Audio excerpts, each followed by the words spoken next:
maravilloso comentario. Yo creo Te digo el problema de ser así. En muchos de esos casos Que les se cae mal a trata, todos. Sí. en muchos de estos casos se trata de mafias que tenían muchos años operando y que nunca habían sido denunciadas. Yo creo que un precedente positivo es que estos casos estén saliendo, porque quiere decir que de alguna u otra manera hay una menor tolerancia a casos de corrupción. Quería hacer esa acotación, que es un enfoque distinto al tema del que ha hecho Ernesto Jiménez. Vamos ahora entonces a escuchar el comentario del coordinador de este espacio. Él tiene el alias del Titán de la Juventud y es un alias bien ganado porque se trata de una gente joven, con ideas renovadas, una gente que definitivamente encarna un liderazgo juvenil. ¿Tú querías decir algo sobre Yuri, Ernesto? Que debió ser. Es el secretario moral de la Juventud del PLD. Pero qué bien que cometieron ese error, porque marca parte del ciclo de degradación que sigue de cabeza ese partido político. El coordinador del Sol de los Sábados, Yuri Rodríguez. Muchísimas gracias, compañeros y compañeras. Yo creo que fue un ejercicio democrático y ya el tiempo pondrá cada cosa en su lugar. Miren, quiero inmediatamente comenzar mi comentario oyendo por la línea que hablaba Ernesto, y es que este gobierno parecería ser que tiene más escándalos que logros, o que sus escándalos superan los logros que han podido conseguir en apenas 8 o 9 meses de gestión gubernamental.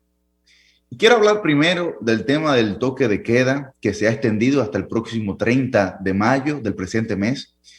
Y no sabemos si se va a seleccionar, si se va a solicitar al Congreso Nacional una nueva prórroga del estado de emergencia. Pero ¿qué han dicho los estudios que nosotros venimos tratando en este espacio desde hace más de 5 meses?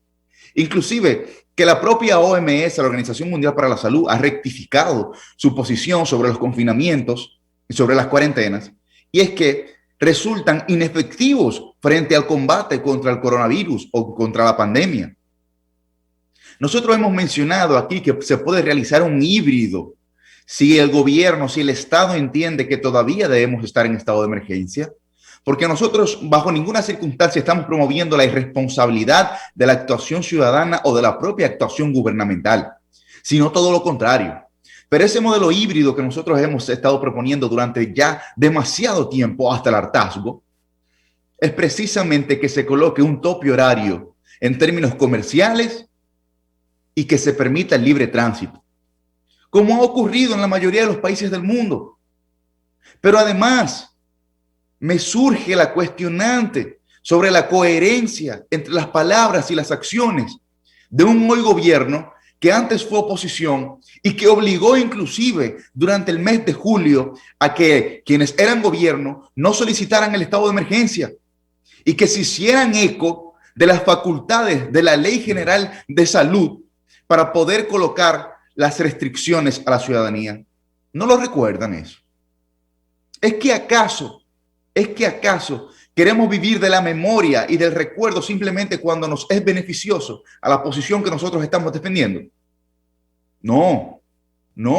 Como jóvenes nosotros venimos a este espacio precisamente a defender una coherencia vital, política.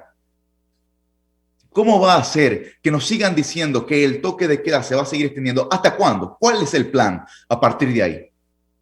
Se ha dicho la vicepresidenta de la República que 3 millones de personas han sido vacunadas. Yo me vacuné. Creo que la mayoría de los que están en este espacio ya también se han vacunado. Y en caso de que no lo hayan hecho, no solamente los que están en este espacio, sino también los que nos están escuchando, les invitamos a que vayan a vacunarse, que sean parte de esta responsabilidad ciudadana.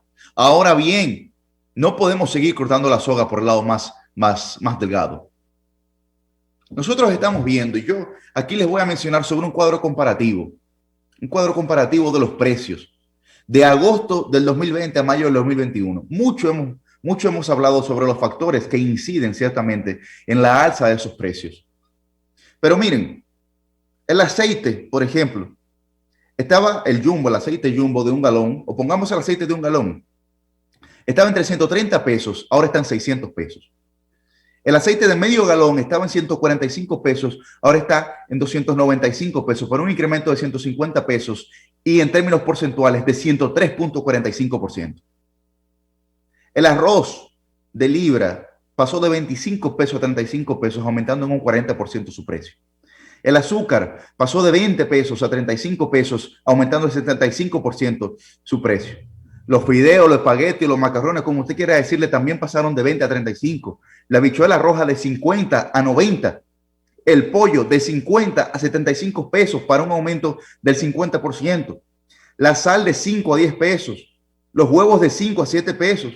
Entonces, no puede ser que estemos enfocados en temas que ya debieron haber pasado de la agenda nacional, que no inciden directamente en la vida de la gente, como inciden estos altos precios, estas alzas de los precios de la canasta básica familiar. Porque lo único que nos deja ver esto es una insensibilidad, una insensatez directa hacia la vida de la gente.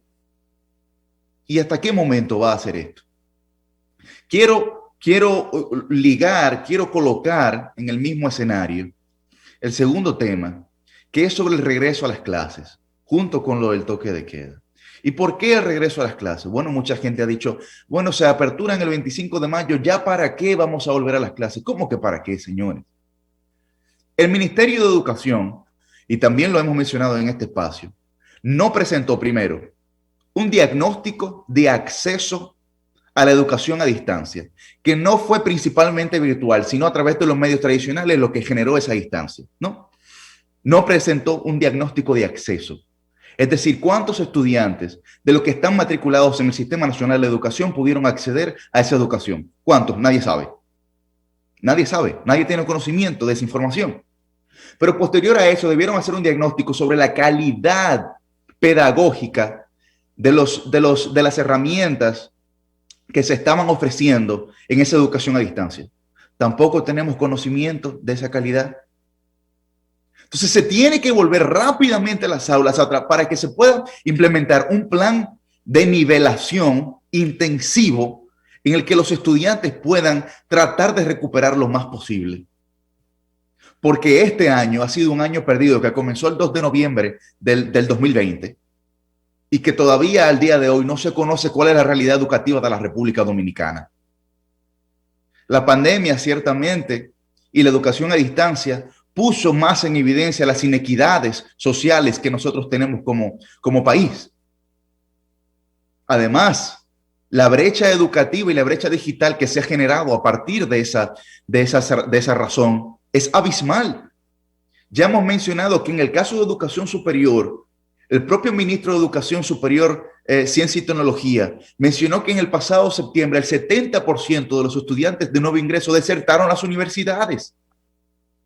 Estamos hablando de lo más vital que puede tener una sociedad, que es educación. Solamente la educación libera a los pueblos. Y no puede ser que el tema educativo en la República Dominicana se esté tomando como un tema fácil, ligero, sin ningún tipo de importancia. ¿Cómo va a ser? ¿Cómo va a ser que tuvieron que ir unos estudiantes a una plaza comercial a protestar para decir la necesidad que se tenía de que se aperturaran las aulas? ¿Cómo puede ser que una cadena de comida rápida tenga que decir que van a utilizar sus espacios también como aulas?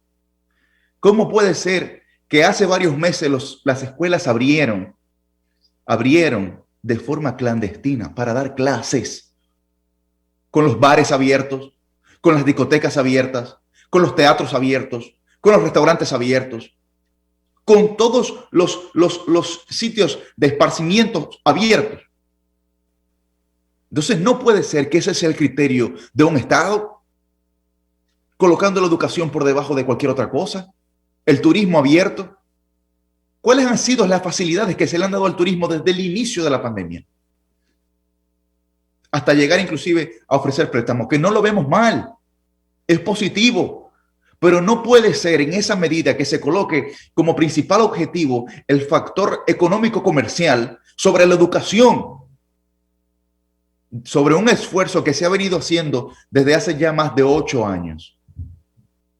No es coincidencia que desde el año 2015 nosotros comenzamos a evaluar la educación en la República Dominicana a través de las pruebas PISA y que ciertamente nuestros resultados no han sido los más deseables. Inclusive, en el año 2019 Salió un último informe de prueba PISA que decía que los estudiantes de la República Dominicana se destacaban en el conocimiento de los temas globales. Ahí no estamos destacando. Ciertamente deberíamos destacarnos en ciencias, en matemáticas, en otras áreas que nos van a funcionar mucho más para el desarrollo de la vida de cualquier ser humano.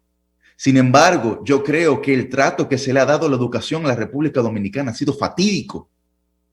Ha sido un trato ligero que ha soslayado todos los esfuerzos que se han generado desde otras gestiones. Y cuando hablo de otras gestiones, no quiero que aquí se vea como algo político partidario. La educación de un país no puede verse nunca como algo político partidario, debe de verse como la principal responsabilidad que debe tener una sociedad. Yo quisiera hacer un llamado y concluyo con lo primero que mencioné. Los escándalos de este gobierno sobrepasan abismalmente sus logros. Y yo creo que es importante que podamos actuar con coherencia para que la gente pueda tener credibilidad sobre la clase política dominicana. Ya basta del toque de queda que no tiene ningún tipo de sentido. Y yo sé que hay un tema que vamos a enfrentar bastante fuerte, que es la delincuencia, que se ve atacada profundamente por el desempleo. Que tal vez esto se utilice, el toque de queda, como un paliativo, como una política pública paliativa para reducir los márgenes de delincuencia. Es una especulación que nosotros estamos haciendo en este momento. Ahora bien, no puede ser bajo esa lógica que se actúe desde el Estado. Por eso, si no tomamos acción sobre los términos también educativos de nuestro país, el principal legado de este gobierno será una generación educativa perdida. El sol de los sábados, el sol